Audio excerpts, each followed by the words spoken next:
Good morning. लाभ या हानि के हमने 2 पार्ट अपलोड कर दिए हैं।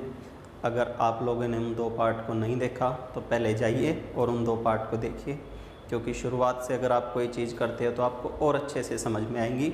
ठीक है, पिछली 2 वीडियो से आपको पता लग गया होगा कि मेरा जो पढ़ाने का तरीका वो थोड़ा सा स्लो है। आपको पता है कि किसी भी अच्छी चीज़ को सीखने और सिखाने में थोड़ा सा टाइम लगता है, इसीलिए आप हमारे साथ बने रहिए। आपको अच्छी चीज़ें सीखने को मिलेंगी। आप अपने खुद के नोट्स तैयार कीजिए। मैं यहाँ पे जो करवाऊँ आप जो है एक नोटबुक साथ लेके बैठिए। ठीक है, जो भी क्वेश्चन हो उसको नोट कीजिए। एक बार नोट करने के बाद आप वीडियो को दोबारा से चलाइए और उसको एक बार फिर से मैच करवाइए। उसके बाद आप वीडियो को बंद कर दीजिए, फिर आप वीडियो मत देखिए और जो है आप अपने नोट्स से ही पढ़िए। तीसरी चीज़, हम यहाँ पर सिर्फ पढ़ाई से रिलेटेड ही बातें करेंगे, क्योंकि हमको पता है कि आपका और हमारा दोनों का टाइम बहुत ही कीमती है, तो ज़्यादा दूसरी चीज़ों में टाइम हम ख़राब नहीं करेंगे। तो देखिए, ज़्यादा समय ख़राब नहीं करते हुए आज का हमारा 3rd part, profit and loss का 3rd पार्ट स्टार्ट करते हैं। देखिए, आज का हमारा फर्स्ट क्वेश्चन है, यदि 4 वस्तुओं का क्रय मूल्य 3 वस्तुओं के विक्रय मूल्य के बराबर हो तो लाभ प्रतिशत क्या होगा। 4 वस्तुओं का क्रय मूल्य 3 वस्तुओं के विक्रय मूल्य के बराबर है तो लाभ प्रतिशत क्या होगा। देखिए, मतलब ये है कि अगर सपोज किया मैंने 1 रुपये में 4 टॉफ़ियाँ खरीदी, ठीक है, ये इसका क्रय मूल्य है। 1 रुपये में कितनी टॉफ़ियाँ? 4 टॉफ़ियाँ। और 1 रुपये में 3 टॉफ़ियाँ मैंने बेच दी। ठीक है, मतलब 4 टॉफ़ियों का क्रय मूल्य 1 रुपया और 3 टॉफ़ियों का विक्रय मूल्य 1 रुपया। 4 टॉफ़ियाँ 1 में खरीद के 3 टॉफ़ियाँ 1 रुपये में बेच दी। ठीक है, तो 3 टॉफ़ियाँ जब मैं बेचता हूँ तो मेरी पूंजी पूरी हो जाती है। इसका मतलब जो 1 टॉफ़ी बच गई वो मेरा प्रॉफिट है। ठीक है, तो 1 टॉफ़ी का जो प्रॉफिट हुआ वो कब हुआ? जब मैंने 1 रुपये की 3 टॉफ़ियाँ बेची, तभी तो मेरे को प्रॉफिट हुआ ना। तो जब भी वस्तुओं में लाभ या हानि होगी वो हमेशा विक्रय मूल्य पे होगी। तो एक वस्तु का प्रॉफिट कितने पे? 3 पे और गुणा में 100। जब हम इसको सोल्व करेंगे तो 33 सही 1/3% हमारा आंसर आ जाएगा। ठीक है, पिछले जो 2 पार्ट थे हमारे उसमें हमने पढ़ा कि लाभ या हानि हमेशा क्रय मूल्य पर होता है, लेकिन वो रुपयों में होता है। अगर पैसों में लाभ या हानि है तो वो हमेशा क्रय मूल्य पर, लेकिन अगर वस्तुओं में लाभ या हानि है तो वो हमेशा विक्रय मूल्य पर होगा। क्योंकि ये जो 1 टॉफ़ी मेरी बची है वो तब बची है जब मैंने 1 रुपये की 3 बेची हैं। तो जो 1 टॉफ़ी का हमारा प्रॉफिट है वो 3 पे और गुणा में 100। यहाँ से इसको सोल्व करने पे हमारा आंसर निकल के आ जाएगा 33 सही 1/3 हमारा क्या है? प्रॉफिट है। ठीक है, चलो नेक्स्ट क्वेश्चन। 36 संतरे बेचने पर एक फल विक्रेता को 4 संतरों के विक्रय मूल्य के बराबर हानि होती है, उसका हानि प्रतिशत बताइए क्या है। देखिए, जब एक दुकानदार 36 संतरे बेचता है तो उसे 4 संतरों के विक्रय मूल्य के बराबर हानि होती है। कल जो हमने क्वेश्चन किए थे वहाँ पे हमने इस टाइप से रिलेटेड 1-2 क्वेश्चन किए थे जो कि इम्पोर्टेंट है। मैं फिर से बता देता हूँ कि देखिए, अगर हम मान लें कि एक संतरा 1 रुपये में बिकता है, ये इसका क्या है? सेलिंग प्राइस है, विक्रय मूल्य है। मैंने एक संतरा 1 रुपये का बेचा तो 36 संतरे मैं कितने रुपए के बेचता हूँ? 36 रुपये के बेचता हूँ। और 4 संतरे कितने रुपए के बेचता हूँ? 4 रुपये के बेचता हूँ। ठीक है, देखिए, अगर एक संतरा 1 रुपये का बिकता है तो 36 संतरे 36 रुपये के बिकते हैं और 4 संतरे 4 रुपये के बिकते हैं। अब उसने हमको ये बोला कि जब मैं 36 रुपये की कोई चीज़ बेचता हूँ तो मेरे को 4 रुपये का क्या होता है? लॉस होता है, हानि होती है। हानि तो आपके पास है 4, ठीक है, 4 रुपये की तो आपको हानि हुई है। वो किस पे हुई है? देखिए, जब मैं 36 रुपये की कोई चीज़ बेचता हूँ और 4 का मेरे को नुकसान हो गया तो इसका मतलब मैंने उसको खरीदा कितने में? 36 संतरे बेचने पर भी मेरी पूंजी पूरी नहीं हुई, मेरे पास 4 रुपये कम आए। तो इसका मतलब मैंने पूंजी के कितने रुपए लगाए हैं, 40 रुपये लगाए हैं। जब मैं कोई चीज़ 40 की लूँगा और 40 की लेके उसको 36 में बेच दूंगा, तभी तो मेरे को 4 रुपये का लॉस होगा। ठीक है, तो 4 रुपये का जो लॉस हुआ वो किस पे हुआ, 40 पे, और गुना में 100। एक जीरो से एक जीरो, 4 जीरो से 4 जीरो कैंसिल हो जाएगा, 10% हमारा लॉस हो जाएगा, हानि हो जाएगी। मैंने कल आपको बताया कि अगर हानि है तो दोनों को प्लस करके नीचे लिख देंगे, और लाभ है तो टोटल से जो प्रॉफिट होगा, लाभ होगा, उसको माइनस करके नीचे लिख देंगे। ऊपर हमारा लाभ या हानि आपको जो दिया है वो आ जाएगा। इसको पुट करके जब हम सोल्व करेंगे तो हमारा लाभ या हानि निकल के आ जाता है। ठीक है, क्लियर? चलो आगे देखो नेक्स्ट क्वेश्चन। एक फल विक्रेता ने संतरे 10 रुपये के 5 की दर से खरीदे और 15 रुपये के 6 की दर से बेच दिए। उसका लाभ प्रतिशत कितना है, उसका लाभ परसेंट निकालना है। देखिए 10 रुपये के 5 संतरे खरीद कर, मतलब क्रय मूल्य, खरीद कर क्रय मूल्य, बेच कर विक्रय मूल्य, 15 रुपये के 6 की दर से बेच दिए। बेच दिए मतलब विक्रय कर दिया, विक्रय मूल्य। 10 रुपये के 5 की दर से संतरे खरीद कर 15 रुपये के 6 की दर से क्या कर दिए, बेच दिए। तो उसका लाभ प्रतिशत बताइए या हानि प्रतिशत बताइए। देखिए ये टाइप जब भी आता हम इसमें क्या करते हैं, हम इसको इस तरह से क्रॉस मल्टीप्लाई करते हैं। इधर हमारा क्रय मूल्य होता है और इधर हमारा विक्रय मूल्य होता है। 6 दाए 60, इधर मल्टीप्लाई होगा, इसके नीचे आएगा, और 15 5 75, इधर मल्टीप्लाई होगा, इसके नीचे आएगा। ठीक है, तो देखिए हम कोई चीज़ 60 रुपये की लेके 75 रुपये में अगर उसको बेच दें तो मेरे को क्या होना चाहिए, प्रॉफिट होना चाहिए 15 रुपये का। और 15 रुपये का प्रॉफिट किस पे हुआ, क्रय मूल्य पे। क्रय मूल्य है हमारा 60 और गुना में 100। जब हम इसको सोल्व करेंगे तो 15 चौके 60, ये हमारा आ जाएगा 25%। तो हमारा जो प्रॉफिट है वो कितना है, 25% है। ठीक है, एक और तरीके से हम इसको कर सकते हैं, हम इसमें एक संतरे की वैल्यू निकाल सकते हैं। 10 रुपये के अगर मैं 5 संतरे खरीदता हूं तो एक संतरा 2 रुपये का हो जाता है।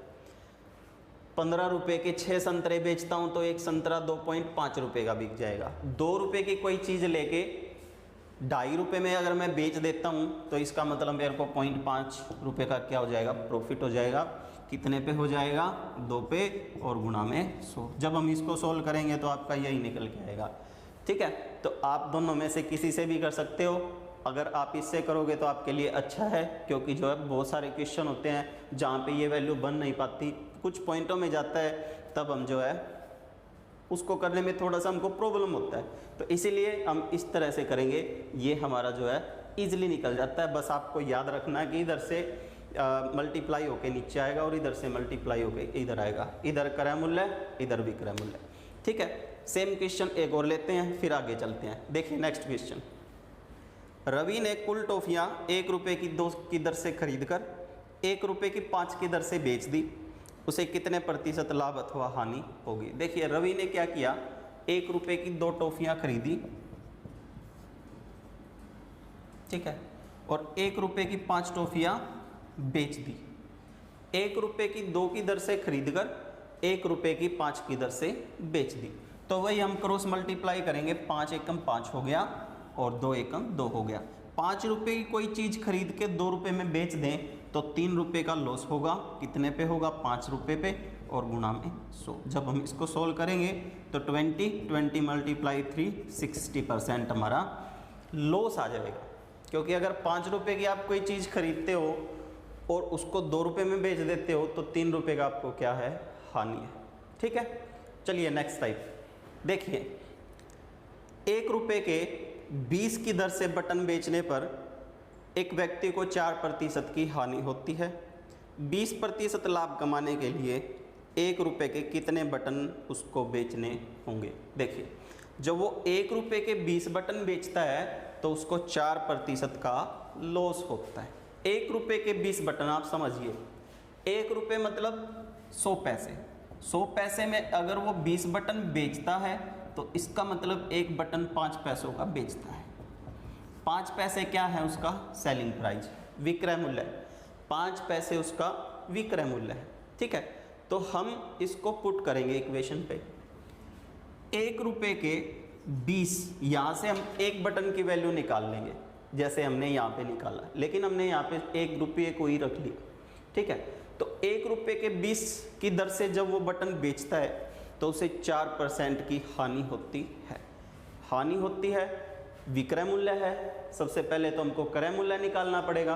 क्रय मूल्य कैसे निकालेंगे, मैंने बताया था कल, पिछले जो 2 पार्ट हो चुके हैं मैंने आपको बताया कि क्रय मूल्य निकालने के लिए हम क्या करते हैं, 100 को तो ऊपर rखते हैं और जितना भी लाभ या हानि होता है उसको 100 में प्लस या माइनस करके नीचे रख देते हैं। ठीक है, तो अगर 1 रुपये के 20 की दर से बटन बेचने पर 4% की हानि हुई तो हम नीचे क्या कर देंगे, 96 कर देंगे। देखिए यहाँ से एक बटन की वैल्यू पता है और गुणा में 100/96, यहाँ से एक बटन का क्रय मूल्य निकल के आ जाएगा। वो एक बटन कितने रुपए में लिया है वो निकल के आ जाएगा। ठीक है, लेकिन हमको क्रय मूल्य नहीं चाहिए, हमको विक्रय मूल्य चाहिए। तो विक्रय मूल्य निकालने के लिए क्या करेंगे, फिर से विक्रय मूल्य निकालते हैं तो 100 को रखते हैं नीचे और गुणा में करते हैं जो भी लाभ या हानि है उसको 100 में प्लस करके लिख देंगे। अब आपको 20% का लाभ चाहिए तो गुणा में 120/100 कर देंगे। 1 रुपये के 20 बटन बेचने पर एक व्यक्ति को 4% की हानि हुई। 4% की हानि हुई तो हमने यहाँ से इसका क्रय मूल्य निकाल लिया। हम इसको सोल्व नहीं करेंगे क्योंकि हमको क्रय मूल्य नहीं चाहिए, हमको विक्रय मूल्य चाहिए। तो फिर हम एक ही इक्वेशन में पूरे क्वेश्चन को रख देंगे। ठीक है, फिर वो बोलता है कि अगर इसको 20% लाभ चाहिए तो वो 1 रुपये के कितने बटन बेचे, तो अगर 20% लाभ चाहिए तो गुणा में 120/100। देखिए 100 से 100 कैंसिल हो जाएगा, 20 से इसको काट देंगे 6 पे और 6 से इसको काट देंगे 16 पे, 1/16। इसका मतलब ये है कि 1 रुपये के मैं 16 बटन जब बेचता हूँ तो मुझे 20% का क्या होता है, प्रॉफिट होता है।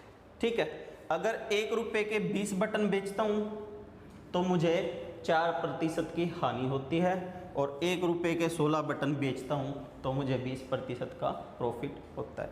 तो ये हमारा, इसको हम ऐसे इक्वेशन पे रखेंगे और इजीली इसको निकाल देंगे। ठीक है, समझ में आया।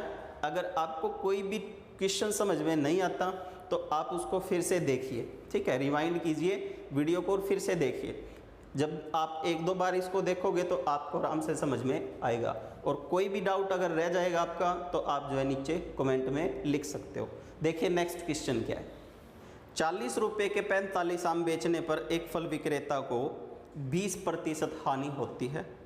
वह 24 रुपये में कितने आम बेचे कि उसे 20% लाभ हो जाए। देखिए सेम टाइप है, बस थोड़ा सा अलग है।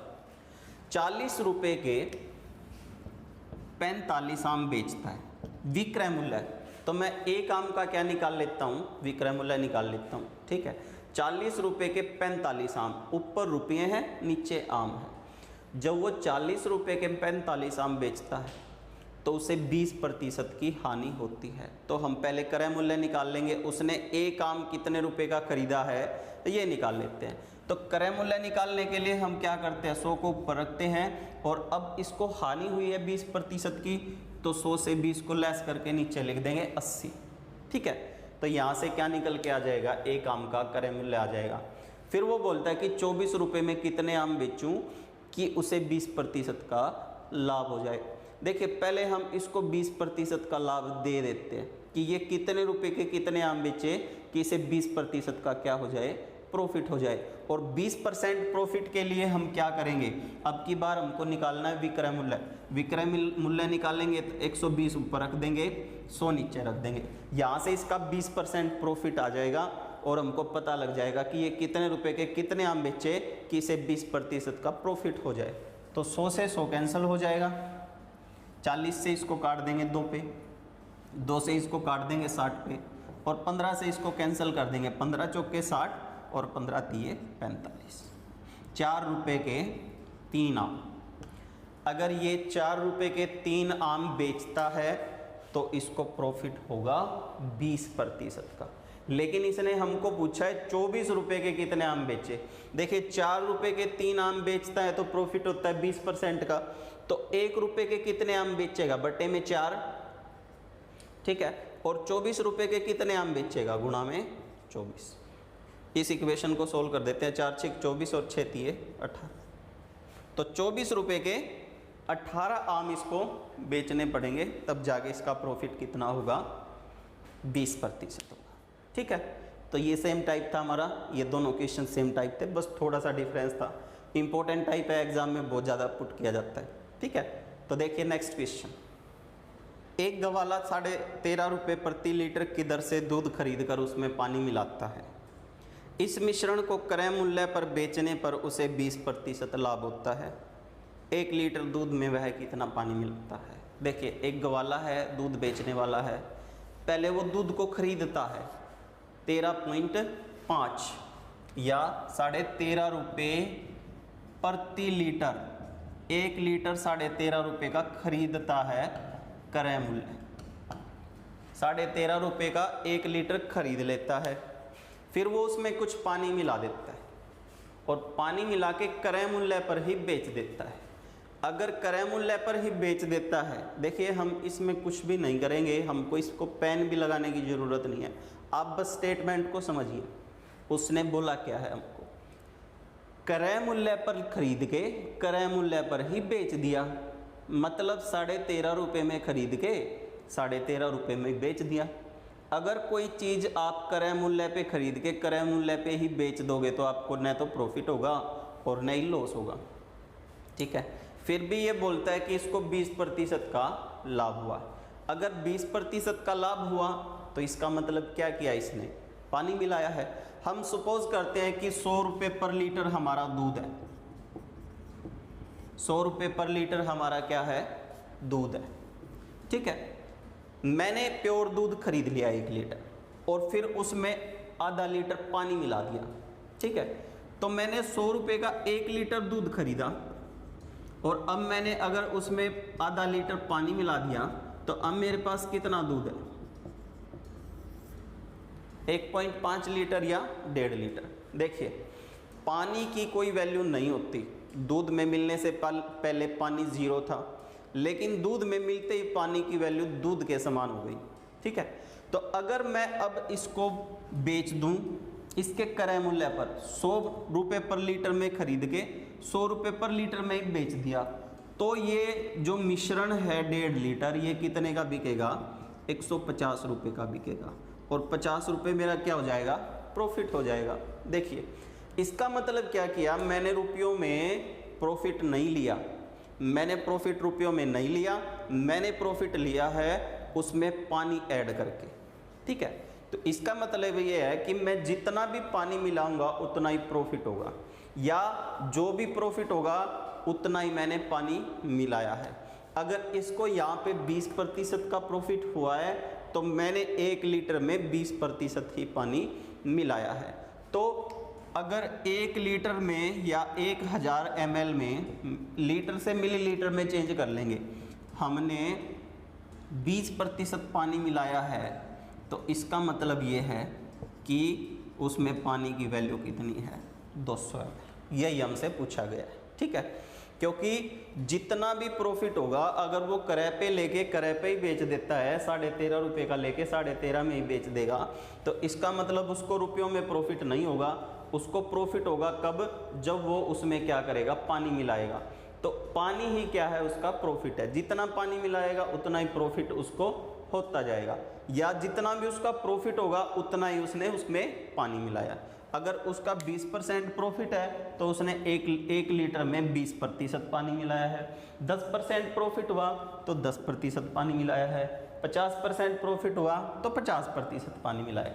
तो हम क्या करेंगे, लीटर को मिलीलीटर में चेंज करके उसका 20% निकाल देते हैं, तो पानी की क्या निकल के आ जाएगी, क्वांटिटी निकल के आ जाएगी, ठीक है। क्लियर। तो ये था भाई हमारा प्रॉफिट एंड लॉस का 3rd पार्ट। कल हम इससे आगे चलेंगे और प्रॉफिट एंड लॉस में डिस्काउंट के बारे में पढ़ेंगे, बट्टा, छूट, कमीशन क्या होता है, कल हम उसके बारे में पढ़ेंगे। तो आज अगर आपको कोई भी डाउट है तो नीचे कमेंट में लिखिए, और कल हम हमारा 4th पार्ट पढ़ेंगे। तो कल तक के लिए good bye, good luck and see you.